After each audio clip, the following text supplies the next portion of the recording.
네.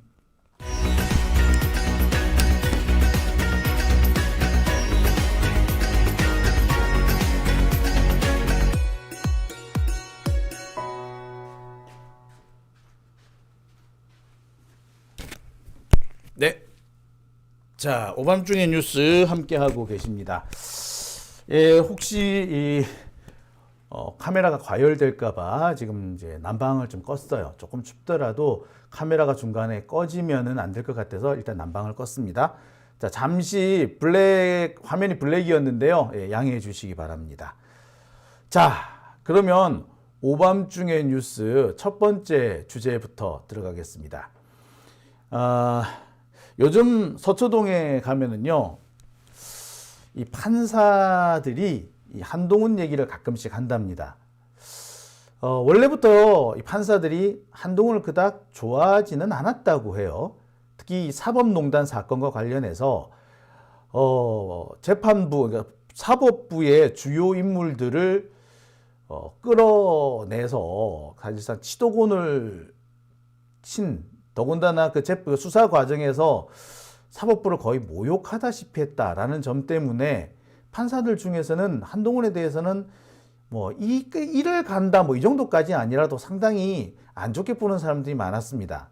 하지만 이들도 자신들이 보수적인 인물이 되다 보니까, 보수적 성향이 되다 보니까 한동훈에 대해서 혹은 윤석열에 대해서 지지를 보냈던, 그러니까 표를 주기는 했던 것 같아요. 자기들 딴에는 내가 아무리 한동훈이 미워도, 아무리 윤석열을 미워도 내가 민주당을 찍을 수 있겠냐, 뭐 이런 식이었다고 해요. 그런데 그랬던 서초동 판사들의 이 지금 분위기가 바뀌고 있다고 합니다. 한동훈이 해도 너무한다, 이거 좀 심한 거 아니냐 라는 그런 얘기들이 나온다는 거죠. 한동훈이 너무 나댄다, 뭐 이런 얘기인 거죠. 자, 그래서 제가 준비한 첫 번째 주제는 바로 이 판사님들의 이 서초동 뒷담화 소식을 좀 전해드릴까 합니다. 판사들의 뒷담화, 한동훈 너무 나댄다입니다. 자, 원래 이 판사들은 이 검찰에 대해서 약간의 우월감 같은 걸 가지고 있었습니다. 어쨌거나 검사들이 아무리 뭘 가져온다고 하더라도 판결 내리는 것은 판사들 자신이기 때문에, 그리고 검사보다는 판사가 사법연수원 성적도 좋았다, 뭐 이런 분위기인 거죠. 약간 우월감 같은 것도 가지고 있었는데, 그런 우월감을 가지고 있던 판사들이 정말 자존심을 완전히 박살내버린 사건이 있었죠. 자존심이 거의 산산이 조각나버린 그런 일이 있었는데, 그게 바로 사법농단 사건입니다. 이 사법농단 수사 과정에서 판사들이 거의 무차별적으로 검찰에 불려가서 조사를 받았고, 그 과정에서 인격적인 모독을 당했다는 겁니다. 일부 판사들은요, 그런 얘기까지 들었다 그래요. 제가 몇 번 말씀드렸습니다만, 판사님, 앞에 조사받고 가신 어떤 판사님은요, 빤스까지 다 벗어놓고 갔어요. 판사님도 빨리 불고 빨리 나가세요. 그게 서로 좋은 거예요. 라는 식으로 모욕을 주기도 했다고 합니다. 자, 그랬던 판사들입니다만 지난 대선 때 상당수가 윤석열을 지지를 했다고 해요. 왜? 지들도 보수다 이거지. 그래서 지들이 아무리 그래도 민주당을 찍을 수 있겠느냐, 뭐 이런 식이었다는 겁니다. 자, 그랬던 판사들이 최근 들어서 윤석열 정권, 특히 한동훈에 대한 지지를 거둬들이고 있다고 합니다.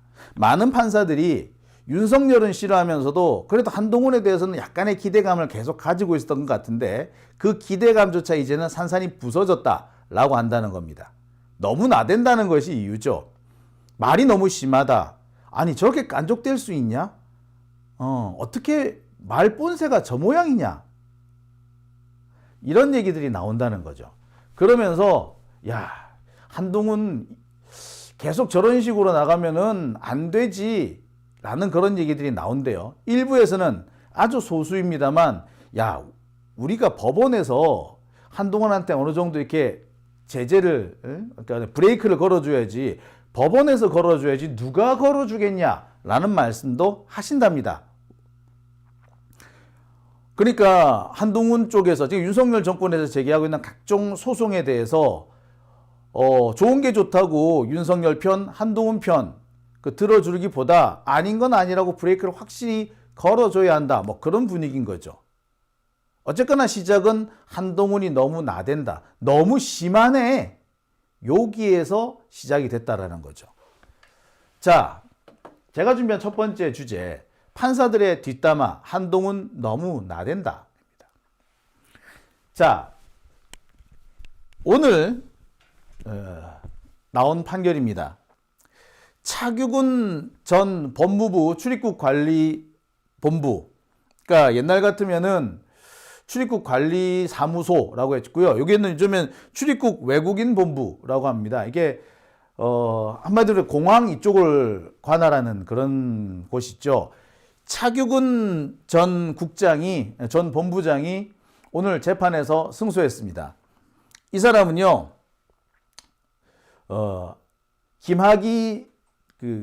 김학의가 야밤에 도주하려다가 걸린 사건이 있었죠. 그래서 공항에서 출국 금지를 당해가지고 집으로 돌아가는 빠꾸하는 일이 있었습니다. 그 빠꾸 당시 차규근이 당시 출입국 관리 본부였습니다. 그러니까 김학의를 출국 금지시킨 바로 그 인물이라고 하겠죠. 이 차규근 국장은 바로 이 점 때문에 김학의를 출국 금지시켰다라는 바로 그 이유 때문에 직위 해제를 당합니다. 직위 해제를 당할 때 법무부 장관이 제가 알기로는 한동훈이었어요. 참네. 자, 그랬는데 당시 법무부를 상대로 해서 이 차규근 본부장이 소송을 냅니다. 뭐라고요? 직위 해제 처분 취소 청구 소송을 냅니다. 소송을 내서 오늘 승소합니다. 서울행정법원 행정 1부는요.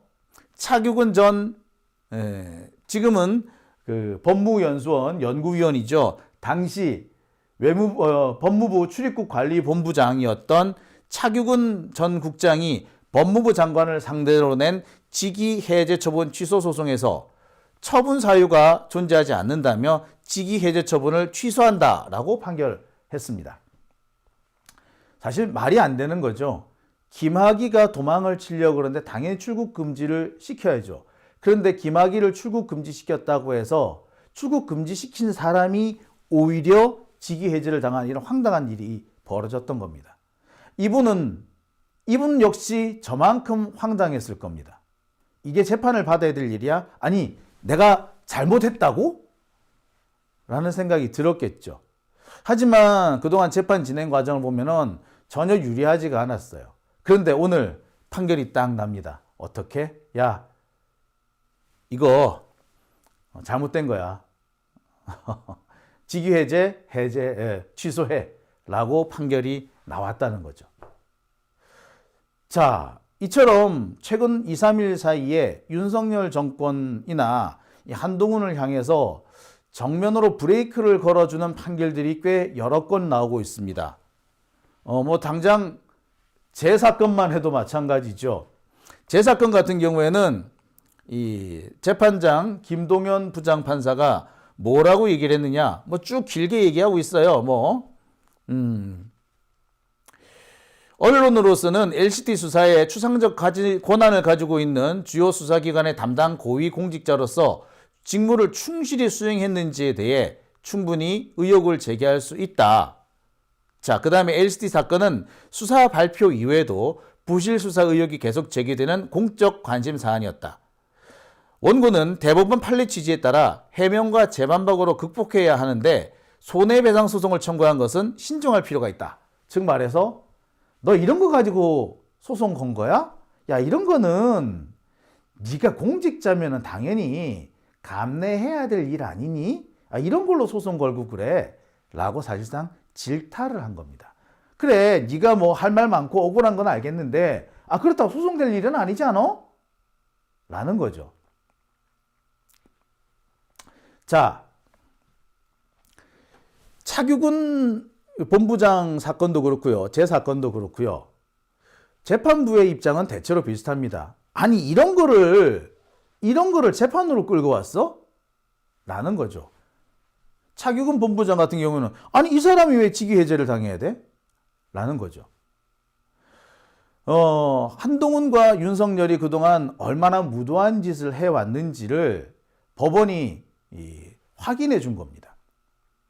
얼마 전까지만 해도 이 법원의 한동훈과 윤석열 정권의 행태에 거의 무비판적으로 면죄부를 주던 모습과는 상당히 달라진 거죠. 저로서도 상당히 뜻밖이었습니다. 이런 경우도 있구나.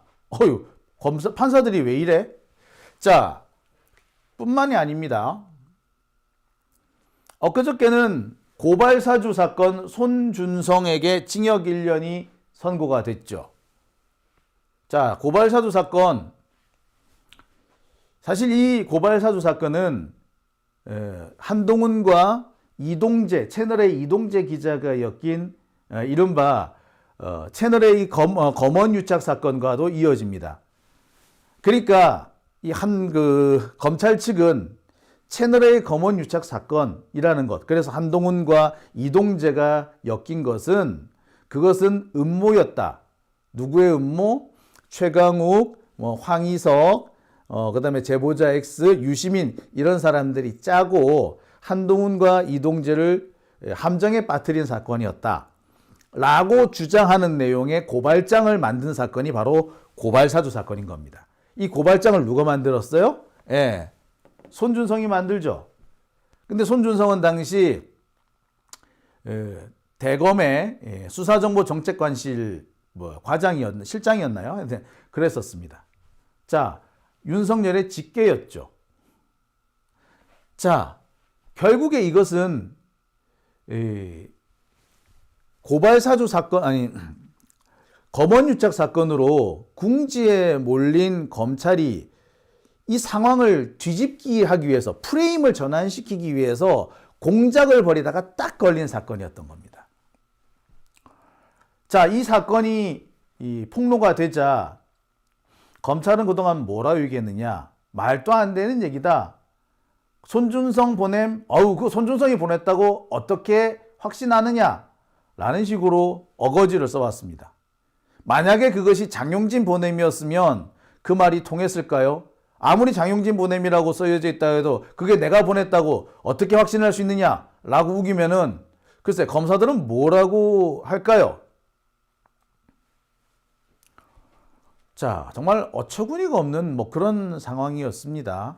자, 검찰의 거의 4년에 걸친 어거지를 결국 법원이 철퇴를 내리 찍은 겁니다.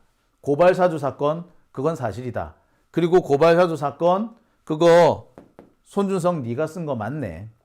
그리고 이거 배우도 좀 있는 것 같아. 이런 내용들이 판결문에 쭉 나옵니다. 서울중앙지법 형사 27부는 피고인은 그러니까 손준성이죠. 대검찰청 수사정보정책관으로서 그 지위를 이용해 고발장 일부를 작성 검토했고 고발장 내용의 바탕이 된 수사정보의 생성 수집에 관여했다는 점이 충분히 인정된다 라고 했고요. 이 사건 고발장은 검찰을 공격하는 여권 인사를 피고발인으로 삼았던 만큼 피고인에게는 고발이 이루어지도록 할 동기도 있었다 라고 밝힙니다. 즉 고발사주 사건은 사실이고 그 고발사주 사건의 핵심 인물이 손준성이다라는 것까지 인정한 겁니다. 자, 고발사주 사건, 이 사건의 또 다른 핵심 인물은 김웅 의원입니다. 김웅과 손준성이 끼었다라는 것은 당연히 윤석열, 당시 검찰총장이 끼어 있다는 얘기죠.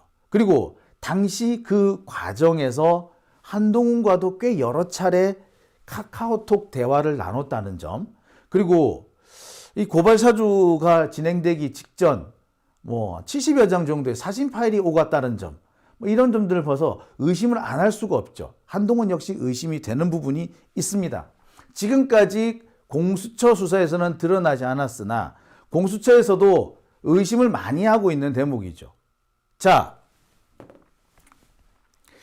어쨌거나 이 고발사주 사건에서 유죄가 났다는 거, 징역 1년밖에 안 난 정말 솜방망이 판결이었습니다만 그나마 유죄 판결이 났다는 것은 제가 그때도 말씀드렸듯이 상상하기 어려웠던 겁니다.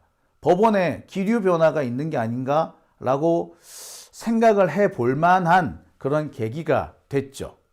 여기에 어제 저와 함께 제 사건과 함께 여러분들의 마음을 시원하게 뚫어준 사건이 있었죠. 바로 안혜옥 선생에 대한 구속영장 기각입니다. 안혜옥 선생은 여러분들 잘 아시겠습니다만 이 줄리 의혹을 제기했던 분이십니다. 근데 줄리 의혹을 제기했다는 이유로 구속영장이 청구가 됐어요. 상식적으로 명예훼손 사건에서 구속영장이 청구된다? 솔직히 이해하기 어렵습니다. 그리고 딴 얘기도 아니고 내가 직접 경험한 사건인데 그것에 대해서 허위다라고 주장하면은 어떻게 하라고? 내 경험인데 내가 경험한 것에 대해서 내가 주장을 하고 있는데 내가 알고 있는 것이 허위라는 그런 객관적인 증거도 없이 구속을 한다고? 야, 한마디로 말이 안 되는 거죠. 자, 이렇게 네 가지 사건이 쭉 어제 그제 사이에 연달아 터졌습니다. 그러니까 법원으로서는 그간 보이지 않았던 약간은 좀 의외의 판결, 우리로서는 기대하기 어려웠던, 야, 법원이 설마 그렇게 하겠어? 에이, 법원이 그렇게 해주겠어? 에이, 기대하지 마. 라고 그렇게 생각했던 그런 판결들, 의외의 판결들이 많이 나온 겁니다. 우리로서는 상당히 좋지만 한편으로는 법원이 왜 저래? 쟤들 뭐 혹시 정말 변한 거야? 법원이 변했어요인가? 라고 되물어볼 수밖에 없는 그런 대목이 있기도 합니다. 자, 그러면 진짜 법원은 변한 걸까요? 우리 법원이 변했어요 라고 말해도 되는 걸까요? 저는 결과적으로 딱 한 가지만 얘기하고 싶습니다. 법원은 변하지 않았습니다. 절대 쉽게 변할 사람들이 아니에요. 잇따른 여러 사건들, 최근 잇따른 몇 가지 사건들에 대한 판결이 윤석열 검찰 독재 정권에 대한 브레이크를 거는 것은 분명합니다. 그리고 판결문 속에도 보면은 윤석열 정권 그리고 한동훈 비대위원장에 대해서 질타를 상당히 많이 포함하고 있습니다. 이런 걸로 기소하고 그러지 마, 이런 걸로 소송 걸고 그러지 마 라는 내용이 곳곳에, 판결문 곳곳에 들어있어요. 이게 재판할 일이냐, 이게 범죄냐, 야, 이런 거 가지고 재판하려고 좀 그러지 좀 마 라는 그런 질타의 내용이 곳곳에서 발견이 됩니다. 하지만 그렇다고 해서 법원이 변한 건 아닙니다. 우리가 기대를 해도 좋을 정도로 법원이 확 바뀐 거는 절대 아닙니다. 법원은 변하지 않았다는 거죠. 법원은요, 본질적으로 매우 보수적입니다. 대한민국에서 법 쪽에는요, 원래 보수적이에요. 아니, 대한민국뿐만 아니라 전 세계 대부분의 나라에서 법 쪽에는 보수적입니다. 매우 보수적이고요. 그거는 뭐 차이가 없습니다. 어느 나라든 간에 마찬가지입니다. 그럼에도 불구하고 이 최근 잇따라서 윤석열 정권의 뒤통수를 때렸다, 윤석열의 폭주를 저지하는 브레이크 판결이 나왔다는 것은 그럼 무슨 일이냐? 변한 게 아니라 왜 그런 판결이 나왔을까라는 건데요. 원래 이 명예훼손 사건은 구속이라는 게 나오기 어렵습니다. 그리고 이 김학의 건 같은 경우는 국민적으로도 매우 부정적인 내용이, 시선이 되게 부정적이죠. 그렇기 때문에 법원으로서도 무작정 윤석열 손을 들어주기는 어려웠을 거다. 시민들의 시선이 있는데, 아니 누가 보더라도 시민들이 볼 때는 그러면 김학의가 도망가도록 내비뒀어야 되느냐라고 되물을 수밖에 없는 사건 아니었습니까? 그러니까 이 차규근 본부장에 대해서 유죄 선고를 하기는 어려웠던 거죠. 안혜옥 선생 같은 경우에도 그래요. 아유, 기껏 그거 가지고 구속시키나? 라는 그런 비판을 받을 수밖에 없었죠. 제 사건 같은 경우도 마찬가지입니다. 제 사건은 항소심이잖아요. 그죠? 보통 1심에서 권력자들을 위해서 판결을 내려준 경우에도 항소심에서는 바로 잡는 경우가 상당히 많습니다. 자, 그리고 고발사주 같은 경우는 너무나도 증거물들이 명백하죠. 그래서 비록 최근 연달아서 윤석열 정권의 발목을 잡는 윤석열의 폭주를 저지하는 법원의 판결이 나왔다고 하나 나올 만한 것들이 나왔다라고 볼 수밖에 없는 거죠. 그러니까 변했다고 보기는 어려운 겁니다. 그리고 여기에 플러스 요인이 하나 더 있어요.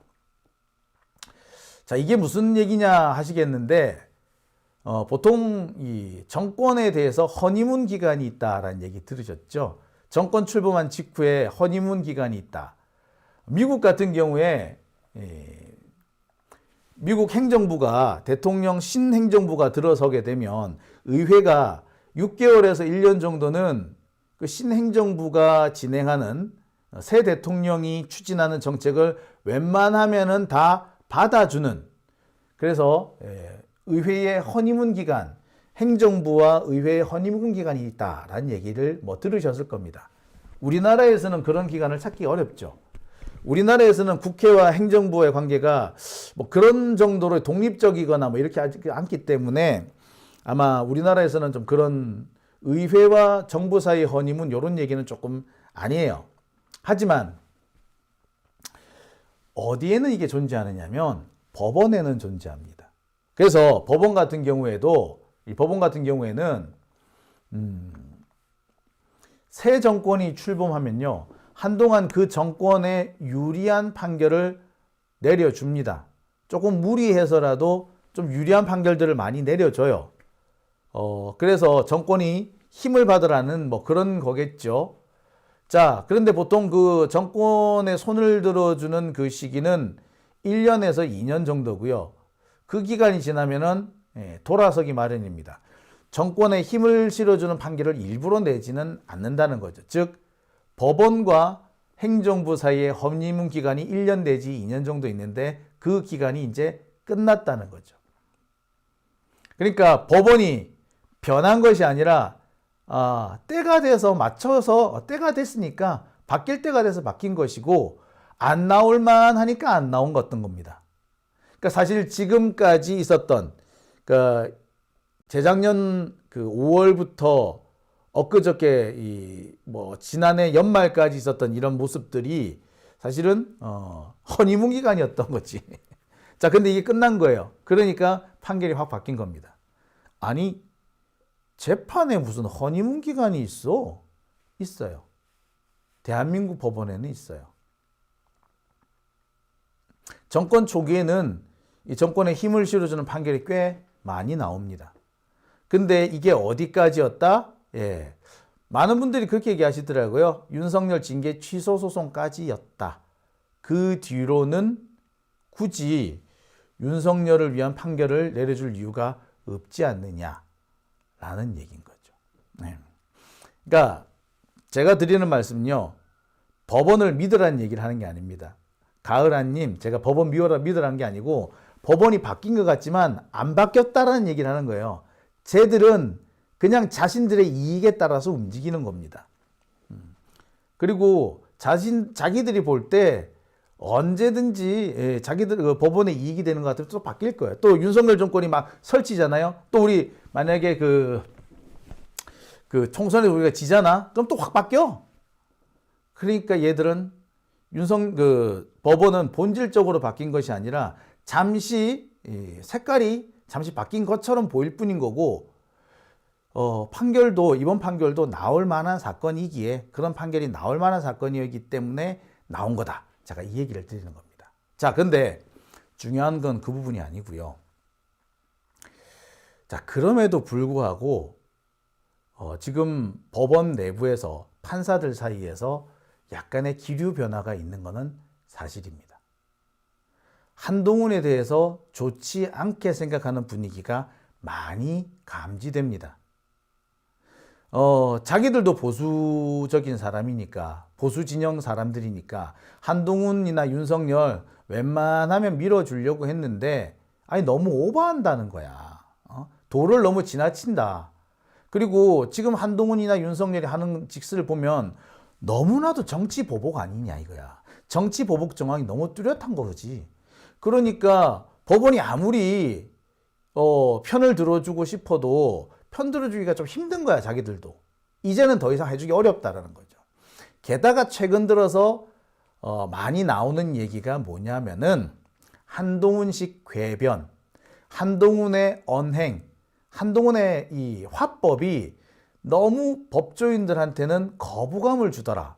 야, 진짜 싹퉁바가지 없다. 사실 법조인들이 점잖은 사람은 되게 점잖아요.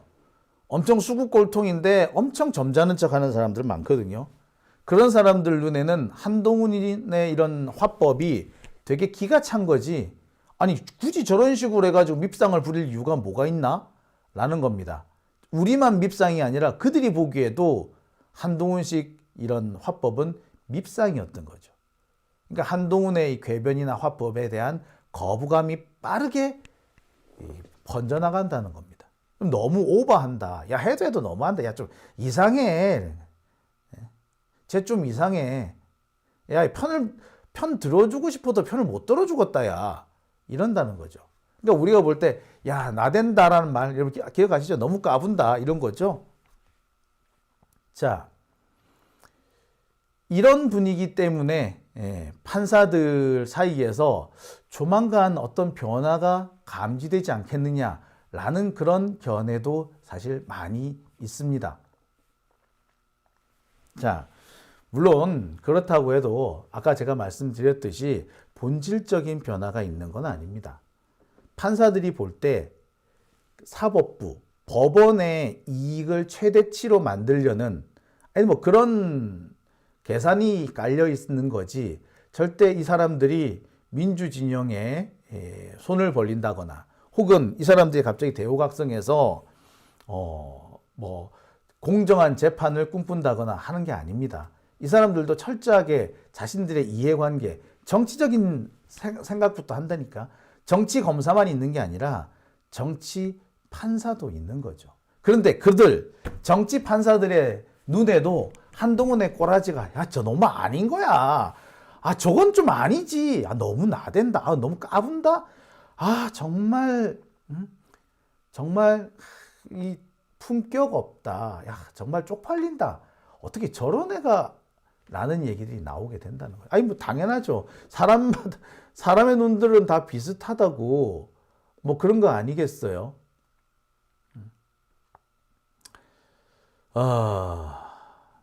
HH 박님께서 재밌는 얘기 하셨어요. 학교에서 선생님들에게 대들고 하면 중고등학생 일부는 좋아하겠지만 나이 들면 그것이 다 업보가 되어서 돌아간다.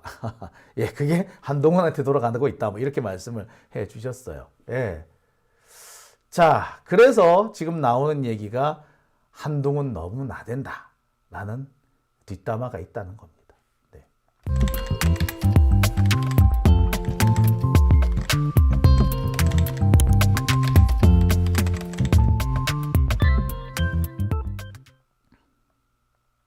네, 오밤중이 뉴스 함께하고 계십니다. 설지님, 판사들이 살펴보고 있는 중이네. 그렇습니다.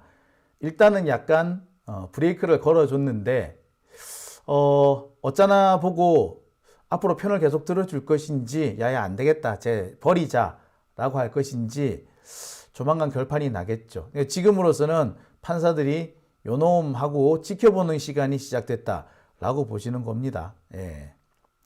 최고야님, 아, 밥맛이야 라고 하셨고요. 좋아님, 짜치는 스타일입니다. 재수없죠? 라고 하신 분들도 계시고요. 소리별님께서는 눈치작전 들어간 거죠? 네, 그렇게 보실 수도 있습니다. 법원으로서는 지금 윤석열 정권이 앞으로 어떻게 될지 모르겠다. 갑자기 주저앉을 수도 있겠다라는 생각, 지들은 안 하겠어요?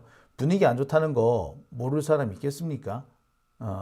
그러니 약간 줄타기를 할 시점이 되었다라고 볼 수도 있겠죠. 그리고 실제로 그래서 줄타기를 하는 걸 수도 있죠. 예. 근데 제가 이런 얘기 하는 것 자체가 되게 참 처참합니다. 판결이라는 거, 법원이라는 게 이런 정치적 상황과는 상관없이 옳은 것과 그른 것을 말 그대로 법대로 해줘야 되는 거 아닌가요? 그죠? 정말 법률과 양심에 따라서 판단을 내려줘야 되고 최대한 공정해야 되는데 거기에 정치 논리가 개입할 수가 있다라는 점이나 또는 사법부와 검찰 사이의 특수관계라는 이런 어떤 뭐 역학관계가 개입이 된다거나 이런 거는 사실 있어서는 안 되는 거잖아요. 근데 이런 얘기를 할 수밖에 없고 이런 해석이 딱딱 맞아 떨어져 간다는 게 참 그게 서글픕니다. 어쩌다 대한민국이 이 모양 이 꼴이 됐나라는 생각이 드네요. 자, 감사한 로사님 승소 축하드립니다 라고 하셨고요. HH방님께서는 한동훈 밉상이에요 라고 하셨고요. 반야님께서는 한동훈 재수없어 라고 하셨습니다. 우금찌님께서는 안혜욱 회장님한테 구속영장이 발부되었으면 세상에 비웃음거리가 되었을 것. 그렇죠. 바로 그겁니다. 그러니까 잇따라서 윤석열 정권이나 한동훈한테 이 뒤통수를 세게 때리는 판결이 나왔기 때문에 어떻게 보면 약간 우연의 일치일 뿐 사실 그럴 만한 판결들이었다. 그럴 만한 사건들이었다라고 보는 게 정확할 겁니다. 그래서 법원이 변했다라거나 판사들이 완전히 뭐 상황이 바뀌어가지고 갑자기 윤석열한테 등을 돌렸다라고까지는 아니지만 어떤 부분은 있다? 한동훈 쟤 밉상이네. 아우 쟤는 아니다. 라는 얘기들은 좀 많이 공감대를 얻고 있다는 거죠. 이게 계속 쌓인다거나 이런 분위기가 쭉 이어진다면 앞으로는 어떻게 될지 모르겠습니다. 자, 오밤중의 뉴스 함께하고 계신 지금 시각 11시 52분 지나고 있습니다. 자, 이어서 두 번째 주제로 넘어가 보겠습니다. 국유화, 폐간, 어떤 대통령도 할 수 없는 일인데 감히 제가 어떻게 그런 말을 한다는 것입니까? 이치에 닿지 않는 말을 가지고 사람을 이렇게 몰약해서는 안 됩니다.